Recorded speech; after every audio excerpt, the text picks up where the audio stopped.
Hello, we are botnet research from Qihoo. I'm Jingye. This is my colleague Tu Lingming. Today we will share our research findings, the keksec botnet we observed in the past year. The whole presentation consists of 5 parts. Let me start sharing first. Background. Keksec first caught our attention in January 2021 when our BTMon system detected a large-scale scanning using 1D and ND vulnerabilities. The attack targeted a NAS device and a cloud server. In a short period, our honeypot captured exploit scan from hundreds of different source IPs. At the same time, we found thousands of reserved records for the download server domain from partner institutions. We quickly stripped sample from the attack payload and performed in-depth analysis. This attack mainly contains 2 malicious samples. One is XMRig mining, the other is the DDoS family Necro, aka freakout, developed with Python, use Python's read file and PyInstaller packed ELF files. The script file and ELF use the same set of code.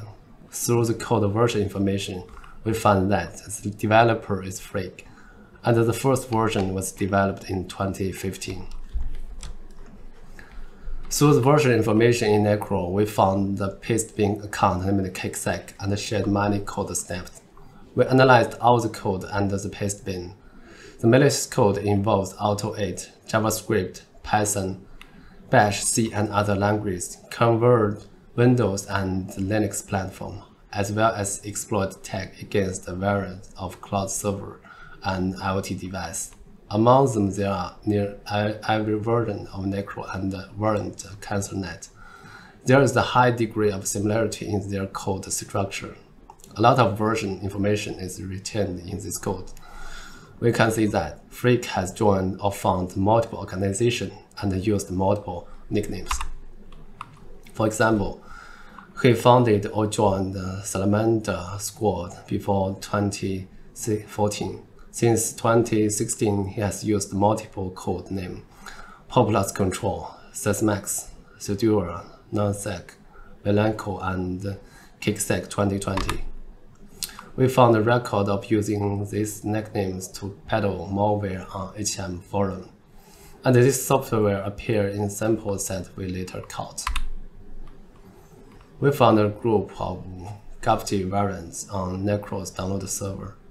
The file name started with a keksec and a keksec-related string appeared in the sample. At the same time, we found a developer named Freak Anonymous on GitHub. He claims to be the developer of Freakout and is responsible for related attack.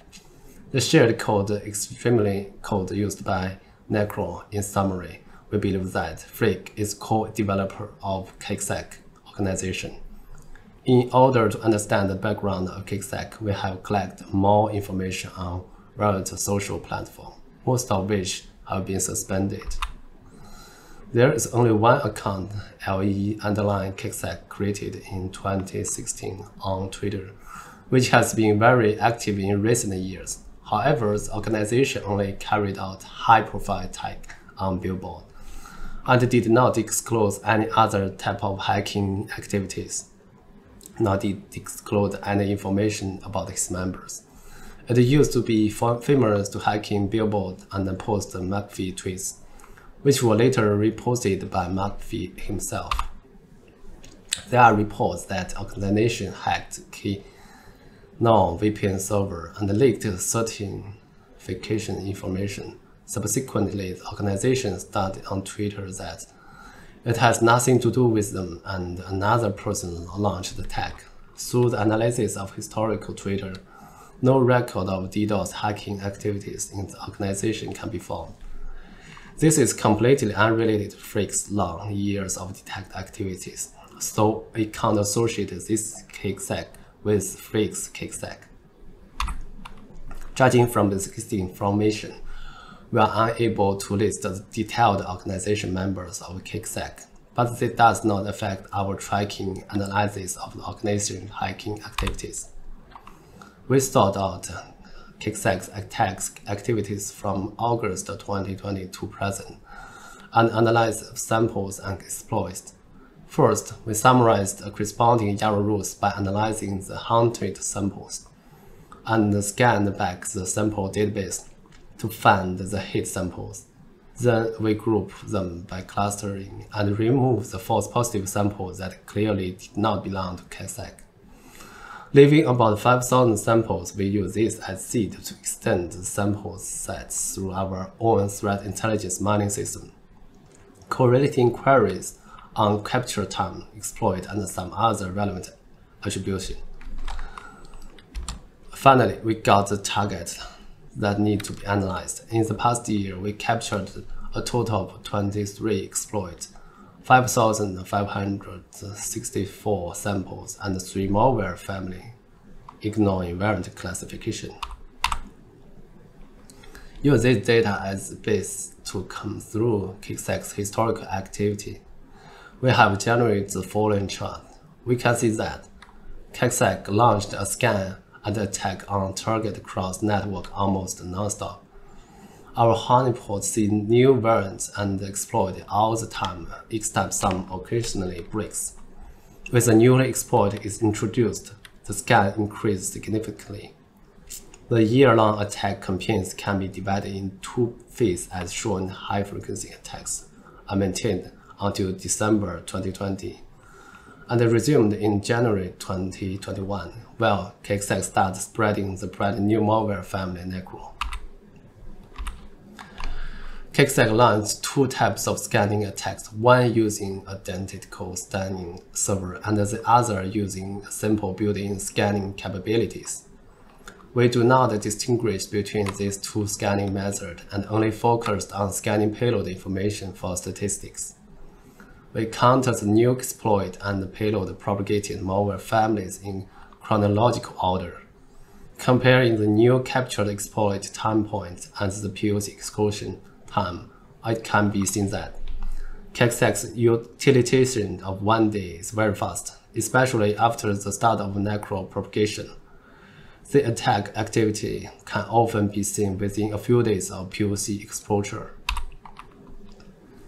Keksec has developed multiple malicious program families across Windows and Linux systems, involving PCs, servers, multiple IoT platforms, and created a complex botnet platform. Here is a detailed analysis. Keksec actively maintains 3 main families: Gafgyt, Tsunami, and Necro, with new features constantly added, except for Necro, whose framework is developed by keksec. Keksec inherits other families from open source code. Our analysis shows that keksecs have extraordinarily strong ability for code management, using open source or leak code, or develop different variants extensively, which lead to a nearly variant chaos. For example, Freak, the key member of keksec, developed and open sourced 2 Tsunami variants, Capsations and Ziggy Redo. However, we found some Tsunami samples that mix code from both Capsation and Ziggy. The sample sorted or chaos and exist on Gafgyt variants include Loosebot, Oreo, Big BO4T, and Sims. Some variants even reuse Tsunami code. As for Necro, the purely Python-developed family not only reused ASCII protocol C2 communication, but also borrowed many key features from open source projects. Due to that complication, we do not follow the naming of the keksec to classify the variants, but break down the samples into 3 main families of Gafgyt, Tsunami, and Necro to summarize and analyze the technical points and the design ideas they share. The scanner used by keksec is Mirai, Exploit, and Telnet, and the SSH weak password scan. The open source version of Tsunami Telnet scan uses a function called burn the juice. In the captured samples, we found that keksec used a function called AK47 tailscan. The 2 sets of code algorithms are almost identical, only the standard output section are different. The sample first detects if the device supports raw socket, and if it does, it uses Mirai tailscan code. If not, AK47 tailscan will be used. In fact, AK47 tailscan function is also from public available source, not original from keksec. The relevant code is as follows. The SSH scan is done by Necro family botnet. Necro first tried to install the parameter library on the device, and if it succeeds, it added port 22 to the list of scan ports. And if it fails to do so, it just gives up SSH scan. After receiving the scan command, the built-in scanner starts. SSH scan weak passwords are constantly updated by version upgrades, and new weak passwords are added to replace some of the less effective ones. All samples contains exploit scan. In Mirai and Gafgyt, the exploit can placed in AK-47 scan and shown above. There are scanning codes for Huawei and Realtek devices. According to our observation and analysis, keksec organization does not have the zero-day resource, so most of the POC code are public available. If the POC is implemented in C, it can be integrated in these two families with simple modification. If the POC code is implemented in Python, it can be integrated into the Necro family. With some individual runs, the exploit can go up to dozens. The three more popular exploits integrated by Necro can be seen in the image above, and the original POC of this code can be found online. Packet sniffing is one of the more favorite features of keksec, and the code can be seen in all three families. The basic function is to capture TCP traffic after filtering out some specific port IPs, and to send to remain data to the C2. This is sniffing code used in Mirai and Gafgyt. You can see that the same set of code is used. The following figure is the sniffing sniffer code used by Necro. The code for function can also be found on GitHub. We can see that the data is reported in the same port 1337, and since Necro also used IRC protocol, we can see that Necro can share the same C2 as Mirai. Although we did not analyze the dark IRC in depth here, it's easy to see that keksec wants to build the botnet based on the IRC protocol. That can infect all architecture and operating system, and can be unified management. Change password name. This is a very traditional technique on Linux system, mainly by using random string to override argv parameters and the pctl syscall to change the process name and start the parameters to disguise the process. Using rootkit head process, the open source project R77 rootkit is used directly on Windows system. It's a Ring 3-layer rootkit that intercept and filter information about target process by globally hooking some function of NTDLL. Necro first downloads the corresponding version of the rootkit file, which is dynamically loaded and run directly in memory by process injection. Necro uses process injection to load the rootkit by wiping the file into the shellcode, and then injecting the whole shellcode into the process memory.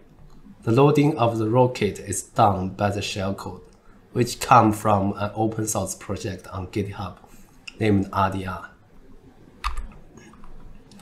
Necro uses DGA to evade C2 interception in its historical version. The relevant algorithm is as follows. The first algorithm is the purely random algorithm that picks 16 characters at random from a customer alphabet to generate a C2 domain name with a top-level domain XYZ. Because the seed of the random algorithm is fixed, the random number generated has a stable result. DDNS plus random. This second algorithm is based on DDoS service, and the random algorithm is pick up 10 to 19 characters randomly from the customer alphabet. This method is cheaper and more flexible. We found the Tor proxy being used in communication with C2 in both Gafgyt and Necro.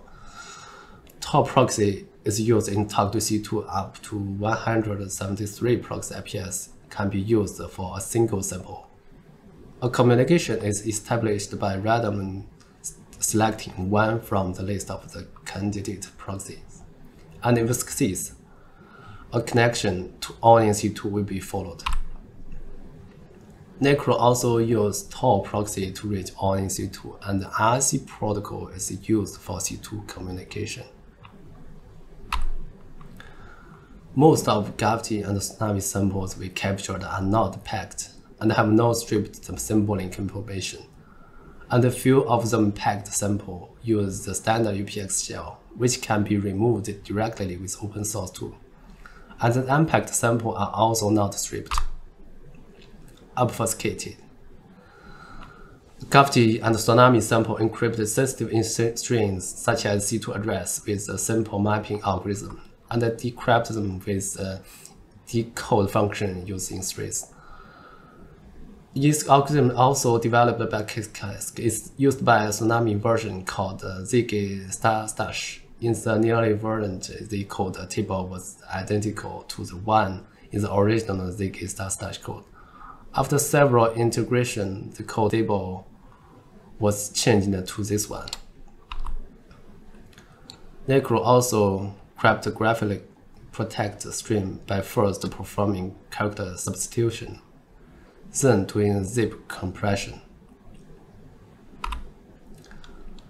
Necro used Python source code obfuscation technique exposed in 2015 called polymorphic engine by keksec. And this algorithm is constantly improved during Necro upgrade. So far, we have observed two versions of polymorphic engine. The old version used a random string to replace a predefined list of key object names. The new version uses Python's own AST library to dynamically traverse and replace the global objects with random string. As we can see, there is no need to manually filter the object name, and the string can be automatically traversed and encrypted. Keksec's malware mainly uses Gafgyt and RC protocol to send commands. The protocol is mainly used by the Gafgyt variant, and interestingly, the commands in the sample are encrypted. After receiving the instruction, the local instruction table needs to be decrypted before pass. The RC protocol is the most widely used protocol in keksec, and is supported by the Tsunami, Necro, and the DAC RC families. This means that only one C2 system needs to be developed and maintained to control all family. Keksec attacks the target device mainly through exploit, so the network vulnerability scan is its main of spread malicious samples, while the worm-like propagation through the infection device is also an important function of the malware. In addition to this, there are some horizontal spread methods. In infection page, we found in Necro that it can infect web on the target device. After receiving the infection command, it inserts a GS code into the file, campaign.gs. It is highly obfuscated code. After decoding, it is the JavaScript file based on Trojan. Cloud9. SMB scan. Necro added the SMB scan code in a certain version to achieve the function of historical propagation in the intranet. Perhaps actual effect was not satisfactory, and it was removed in a subsequent version. The code can also be found in GitHub. Keksec not only enriches the functionality with a lot of reference to third-party code, but also delivers the completely open-source project directly to the target device to finish the corresponding functionality, e.g. Cloud9, which allowed the keksec to use the victim browser to dynamically load malicious code and launch a DDoS attack. What surprised us was Cloud9 is also belonged to Mr. Fake. He discovered a fake Firefox plugin on the downloaded server and found through results that The plugin is also injecting Cloud9 malicious code in browser. It is not clear through what channel its plugin is propagated. Keksec also contains the popular mining function, which is not deeply integrated in bots, but directly implemented by developing a third-party mining program. Most of the samples are after manual coins. Occasionally, we see some other coins, such as XTZ coins. Checking the relevant wallet address, we found that the returns are not ideal. Through the above technical analysis point, we can summarize the characteristics of the relevant families into the following table. We can see that Necro has the most comprehensive functions and features, but keksec is still maintaining and developing Mirai and Gafgyt. We suspect that Necro relied on Python runtime environment and some low-power devices do not support Python. In order to cover more platforms, the botmaster have to operate in multi-families of botnet at the same time. Next, my colleague Lingming Tu will share the left part.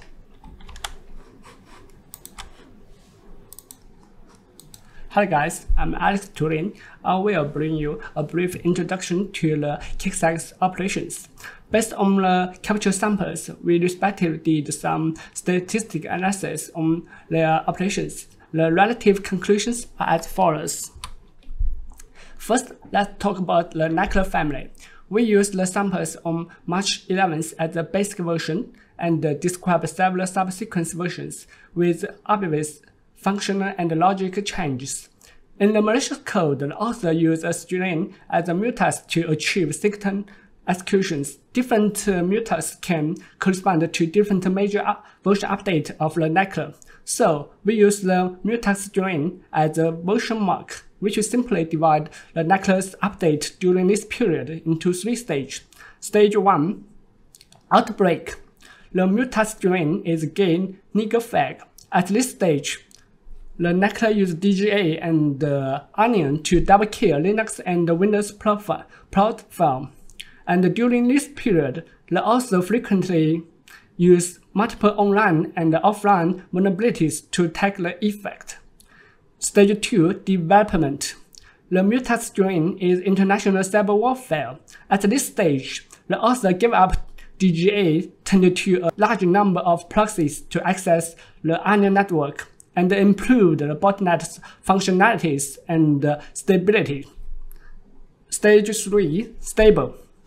The mutex string is kind of GID string. Since this version was updated on May 28, we have noticed more frequent activities, but you can see that the corresponding C2 is stable and active. How about Necro's related C2 information? These 3 pictures are statistics of the access trend of the Necro historic C2 and the download server. From the picture, we can clearly see the life cycle of different domain names during the Necro update process. We estimate for several C2 domains which are currently active in Necro, the number of daily requests should be stable at more than 10,000. Now, let's take attention to the Mirai and Gafgyt family. We counted the number of new samples captured per day starting from last August to make these figures. We can see that there's a significant increase in the number of samples over the last year. This is not simply a repeated propagation of the same samples, as the code is adjusted almost on a daily basis. Some several upgraded samples can be captured in one day. This indicates that the keksec group has sufficient manpower, resources, and is becoming increasingly active. How about Mirai and Gafgyt C2 information? We collect the x86 and the x64 samples from Mirai and Gafgyt. Extracted their C2 information and counted their C2 activity history by correlating the domain names resolved record of C2 IPs in 2020 through our passive DNS system. We can got 2 key domains named gxbrowser.net and cnc blah.xyz has shown in the left of the figures. Most of the IPs have connections with these two domain names. From 2021 onward, keksec drops the use of these two domains and turned to DGA and the Onion network. Using the graphic information provided by our graph system, we found a clear pattern of activities in its existence. Each C2 IP survive cycle varies from 1 month to 3 months. The preference is to use IP resources in the same network segment within the same cycle. The deployment of C2s used domain names and IPs until this March, and then shifted to using Tor proxies from March onwards. After Tor is introduced, the Onion C2 domains get updated at very high frequency. For example, there are 10 Onion domains used in March alone. Neclar, Gafgyt, and Tsunami. Which family is keksec's favorite? We found some kind of patterns in tracking delivery the samples. The Tsunami appeared in last mid-August and was active for a short period of time.